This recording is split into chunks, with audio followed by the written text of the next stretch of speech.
Forests and savannas of Central and South America roams a curious creature, one perfectly designed for a life of eating ants and termites. Meet the anteater. With its long, tube-like snout and sharp claws, the anteater is a master at finding and devouring its tiny prey. The giant anteater's claws are its most powerful tool, allowing it to rip open ant mounds and termite nests with ease. But instead of teeth, it uses its long, sticky tongue, up to 2 feet in length, to gather thousands of insects in a single meal.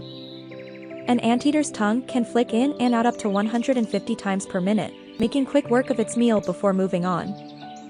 Despite their large size, anteaters are peaceful creatures, often preferring a solitary life as they roam vast areas in search of food. Slow, methodical, and perfectly adapted to their environment, anteaters are fascinating reminders of nature's incredible ingenuity. These unique animals play an important role in controlling insect populations, making them essential to the ecosystems they call home.